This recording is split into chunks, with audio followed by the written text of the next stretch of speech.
सामाजिक और आर्थिक व्यवस्था की बात करते थे, उसके कुछ पहलू आपके सामने रखने की आवश्यकता है। डॉक्टर बी आर अम्बेडकर के गुरु बुद्धा, कबीरदास और ज्योतिराव फूले। इस महामानव ज्योतिराव फूले का जन्म 11 अप्रैल 1827 को हुआ, जो ठीक आज से 2 दिन पहले था। ज्योतिराव फूले वो महामानव था जिसने ब्राह्मणवादी व्यवस्था के ऊपर कड़ी चोट की, क्योंकि उस वक्त की विचारधारा हमेशा ही इंसानों के साथ टकरा रही थी। उन्होंने शिवजी महाराज का इतिहास खोजा, बुद्धा को उन्होंने पढ़ा और बहुत सारे ऐसे इतिहास के तथ्य ब्रिटिश सरकार के सामने रखे जिस वक्त वर्ण व्यवस्था भारत के अंदर प्रचार पर थी। उस वक्त के समकालीन देश के अंदर जितने भी समकालीन हुए उनमें आपस में विचारों का विरोधाभास रहा है, और विचारों का विरोधाभास में बाल गंगाधर तिलक जो थे वह समानता, स्वतंत्रता और न्याय के सबसे बड़े विरोधी थे। वो जात पात को सामाजिक बुनियाद मानते थे कि अगर जात पात समाज से खत्म हो गई तो समाज की बुनियाद हिल जाएगी और यह राष्ट्र विरोधी होगा, यह राष्ट्र के खिलाफ होगा। लेकिन दूसरी तरफ ज्योतिराव फूले जो थे वह लगातार समाज में समानता, स्वतंत्रता और न्याय की बात कर रहे थे और उन शास्त्रों और उपकरणों पर कड़ा विरोध कर रहे थे।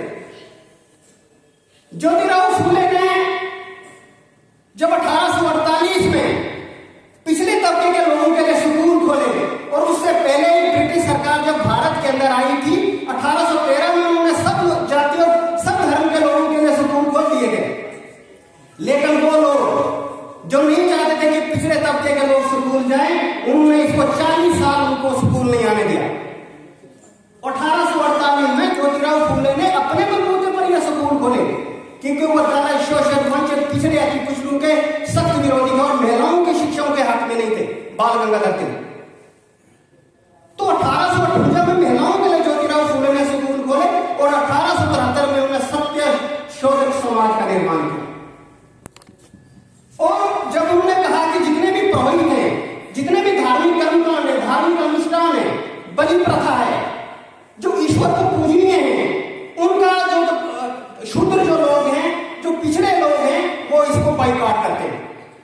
लेकिन वर्ण व्यवस्था के पहरेदार उन्होंने बंबई हाईकोर्ट में इसका केस फाइल कर दिया कि इस पर जो धार्मिक अनुष्ठान है और धार्मिक कर्मकांड है, इस पर जो ब्राह्मण लोग हैं उनका हक है, इसलिए अगर वो धार्मिक कर्मकांड नहीं भी करते लेकिन पैसे हमको चाहिए। लेकिन बंबई हाईकोर्ट ने यह फैसला ज्योतिराव फूले के हक में दिया और 50 से ज्यादा उन्हें किताबें लिखी और सबसे बड़ी किताब है उनकी गुलामगिरी।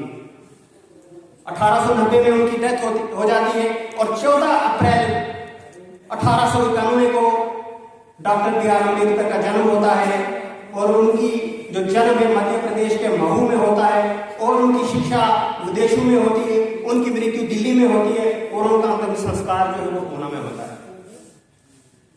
डॉक्टर बी आर अम्बेडकर ने जो कमियां ज्योतिराव फूले के संघर्ष में रह गई थी, उन्हीं कमियों को आगे पूरा करने का संकल्प उन्होंने लिया और 1916 और 20 के दरमियान उन्होंने ज्योतिराव फूले को पढ़ा। डॉक्टर बी आर अम्बेडकर को भगवान के साथ जोड़ना, ईश्वरीय अवतार कहना उनका अपमान होगा, क्योंकि उन्होंने ईश्वर के अस्तित्व को सरे से खारिज किया है, क्योंकि वो समानता, स्वतंत्रता और न्याय के हक में थे। उन्होंने कहा कि वो ईश्वरीय व्यवस्था जो फाइनल है, अगर हम इसको ईश्वरीय मान लें कि वेद, शास्त्र, पुराण में जितने भी वाक्य हैं वो अगर ईश्वर के हैं, भगवान के हैं, तो ये एक कम्युनिटी के लिए भेदभाव नहीं हो सकता है कि एक को सुपीरियर और दूसरे को इंफीरियरिटी नहीं हो सकती है, इसलिए इनको फाइनल अथॉरिटी नहीं माना जाना चाहिए। रिलीजियस ऑब्सेंसिटी को खत्म कर दिया देना चाहिए, ताकि अगर हम ये रिलीजियस ऑब्सेंसिटी को खत्म करेंगे तो समाज के अंदर बराबरी आएगी और बराबरी में सब लोग एक ही कौमी धारे में शामिल हो जाएंगे। अगर हमने उन वेद, शास्त्र, पुराण को फाइनल अथॉरिटी मान लिया तो ये अन्याय तब भी था, आज भी है, आगे भी चलता रहेगा, क्योंकि ये ईश्वर की तरफ से ये मान के लोग पे चलते हैं, जबकि हमको ये नहीं मानना है। डॉक्टर बी आर अम्बेडकर के जब इतिहास में हम जाते हैं तो मंगल पांडे या डॉक्टर अम्बेडकर का अंग्रेजी सरकारों के साथ कम नहीं था, क्योंकि इसका कारण यह था कि मुगलों ने जब भारत पे राज किया और मुगलों ने किसी भी पिछड़े तबके को कोई हक नहीं दिया और मुगलों ने वर्ण व्यवस्था को बना के रखा। और ये सब लोग जानते हैं, इतिहास इस बात का गवाह है कि मुगल के दरबार में नवरत्न कौन सी जाति के थे, किसी भी शूद्र को वहां अलाउ नहीं था। इसलिए डॉक्टर अम्बेडकर ने, जब ब्रिटिश सरकार ने वर्ण व्यवस्था पर भी प्रहार किया और उन्होंने दलित, शोषित, वंचित, पिछड़ों के लिए शिक्षा के दरवाजे खोले, उसका सबसे पहले लाभ जो था वो ज्योतिराव फुले को मिला और दूसरे नंबर पर डॉक्टर अम्बेडकर को मिला। डॉक्टर अम्बेडकर को जब शिक्षा का अवसर मिला तो उन्होंने जब इसको पढ़ना शुरू किया, उसके विरोध में महात्मा गांधी खड़े हो गए। अभी कोई साहब बोल रहे थे महात्मा गांधी अनटचेबिलिटी के खिलाफ थे, वर्ण व्यवस्था के हक में थे, क्योंकि वो चाहते थे कि समाज के अंदर जो सोशल स्टेबिलिटी है, वर्चू ऑफ जो सोशलिज्म है वो बरकरार रहना चाहिए। क्योंकि अगर जात पात समाज के अंदर खत्म हो गई तो जात पात से समाज के अंदर उथल पुथल मच जाएगी। इसलिए जात पात रहे, वर्ण व्यवस्था रहे, लेकिन अनटचेबिलिटी नहीं होनी चाहिए, छूछात नहीं होनी चाहिए। तो समकालीन में जो और टकराव रहा वो अम्बेडकर और गांधी के बीच में सबसे ज्यादा रहा। ये दो धाराओं की विचारधारा थी। डॉक्टर अम्बेडकर ने जब गोलमेज कॉन्फ्रेंस में हमारे लिए वहां से अवार्ड लाया कि धोरी नागरिकता और इंडिपेंडेंट स्टेट्स वहां से मिले, गांधी ने उसके ऊपर मरणोपरांत पत्र रख दिया। गांधी ये चाहते थे, वो गुलामों की आजादी चाहते थे, लेकिन जो गुलामों के गुलाम है उनकी आजादी नहीं चाहते थे। हम लोग उनके गुलाम थे, इसलिए वो हमारी आजादी नहीं चाहते थे।